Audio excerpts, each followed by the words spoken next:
Qari mill-Evanġelju ta' San Luqa, kapitlu 10, versi minn 1 sa 12.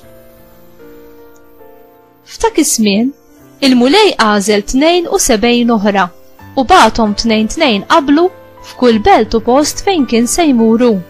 U qalilhom: il-ħsad huwa kbir imma l-ħaddiema ftit. Itolbu mela lil sit il-ħsad biex jibgħat ħaddiema għall-ħsad tiegħu.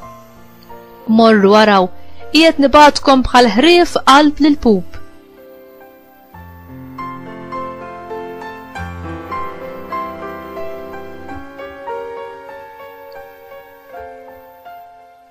Teħdux magħkom la but, la ħorġa u lanqas qriq, u fit-triq issellmu lil ħadd. Fid-dar fejn tidħlu l-ewwel għidu islim lil din id-dar, u jekk fiha ikun hemm min iħobb is-slim, jistrih is-slim tagħkom fuqu. Jekk le, it-tislima tagħkom terġa' lura għandkom. Ibqgħu għand dik il-familja u kulu jxorbu milli jkollhom huma, għax il-ħaddiem ħaqqu ħlasu. Toqgħodux idduru minn familja għal oħra.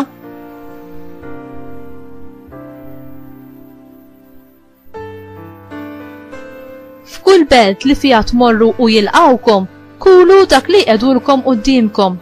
Fejqu l-morda li jkun hemm u lin-nies jgħidulhom: is-saltna ta' Alla waslet ilkom.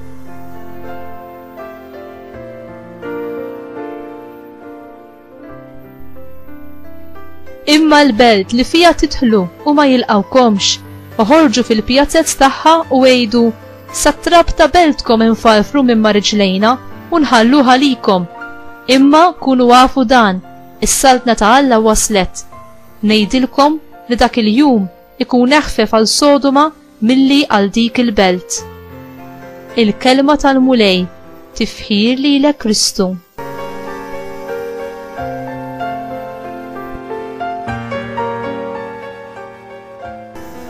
Dak li kienu rċevew minn Ġesu iridu jadduh lill-oħrajn mingħajr ma jistennew xi ħlas għalih. Ridu juru bl-attitudni tagħhom li l-ewwel interess tagħhom huwa Alla u mhux il-qlieħ materjali. Ridu jisservu mingħajr skopijiet ħżiena, mimlija bil-karità u l-paċi u bis-sempliċità. Ridu jitfgħu l-attenzjoni tagħhom fuq ix-xandir tas-saltna ta' Alla u mhux jiġu mfixkla b'affarijiet ta' inqas importanza.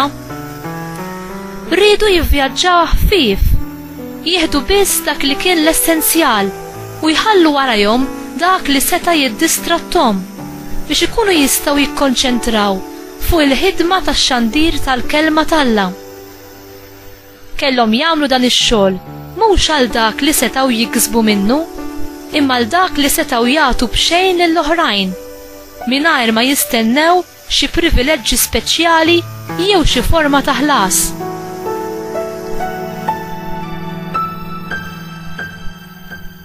Il-faqar tal-ispirtu jeħlisna mill-kilba u l-preokkupazzjoni fuq dak li għandu jkollna u joħloq fina spazju għal provvidenza ta' Il-mulej jrid li d-dixxipli tiegħu ikunu dipendenti fuqu u mhux fuqhom infushom. It-tieni, Ġesu qal: il-ħaddiem ħaqqu ħobżu. Hawn naraw verità doppja. Il-ħaddiem ta' m'għandux ikun ippreokkupat fuq l-affarijiet materjali, imma il-poplu ta' m'għandu qatt jonqos milli fid-dover tiegħu jagħti lil ħaddiem ta' dak li għandu bżonn biex jgħix. Inti titlob għal ħidma tax-xandir tal-Evanġelju u tissapportja bir-riżorsi materjali tiegħek.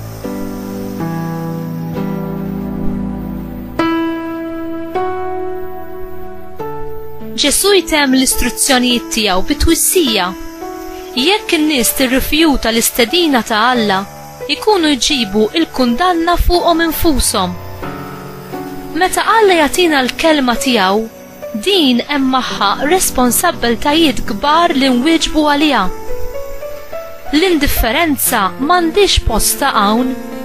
Bil-mod kif inwieġbu għall-kelma, jew aħna favur jew kontra Alla. Alla jagħtina l-kelma tiegħu ħalli aħna jkollna l-ħajja fih. U jrid jaħdem fina u permezz tagħna għall glorja tiegħu. Alla jaqsam il-kelma tiegħu magħna u jibatna biex inxandruha b'konvinzjoni u b'sempliċità lill-oħrajn. Int tagħti xhieda tal-verità u l-ferħ tal-Vanġelu bil-kliem u bl-eżempju tiegħek quddiem dawk ta' madwarek?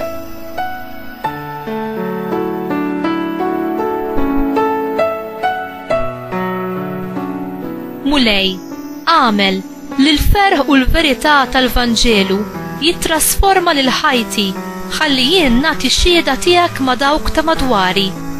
Għatini l-inxandar il-verità u d-dawl tiegħek kull fejn immur. Amen.